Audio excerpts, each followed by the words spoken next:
So, if I had been in a car accident, and my memory, even though I may not consciously bring it up, but every time I walk out of the house, I feel a feeling of anxiety, or something like that. Or every time I get in a car, I feel a feeling of anxiety.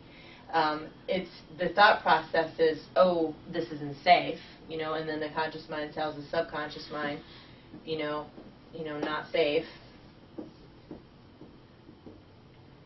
Leave, go back home, get back in the house. It's all done. You should have me I'll teach you the ABCs. Oh, perfect. So it's based on basically just memories, programming, and all of that. So sometimes when people understand that too, it makes it a little bit easier to get through to them. It doesn't really matter if they understand this. All they need to know really is that this is their gatekeeper, too. And this is all you need to know really, is that this is the gatekeeper. This is what you have to get past. All the negativity, all of it being distrustful, all of the old thought processes, the status quo, fighting the against good thoughts, knowing that the five senses, if they're in alignment, like since the conscious mind likes the five senses and it gets the information from the five senses, if you're activating these five senses in a way using scripts,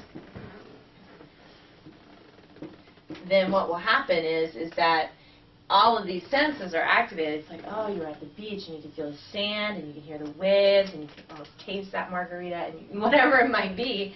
And then their senses are, the conscious mind is like, yes, and it's all the way over there somewhere, enjoying the trip in the light fantastic on a beach somewhere.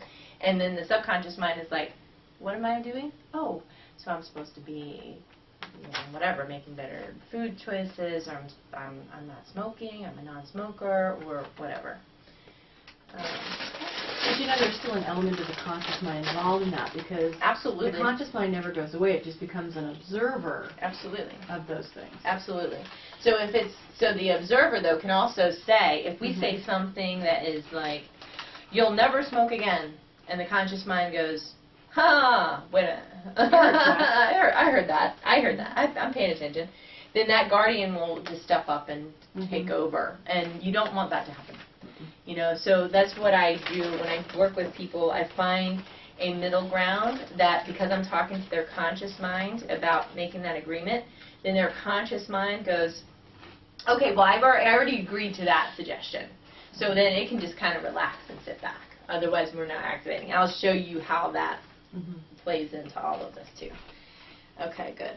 So that's kind of the, thing with the conscious mind. It's the thing that sits down in front of us in our intake and says, make this work, and I don't believe you can, or whatever, or I have the problem. I'm not good enough. I'm not good enough. Yeah. I'm going to fail at this too, but I thought I'd come and talk to you anyway. Yeah, and there are some people that are like that, especially people who haven't ever had any experience with hypnosis.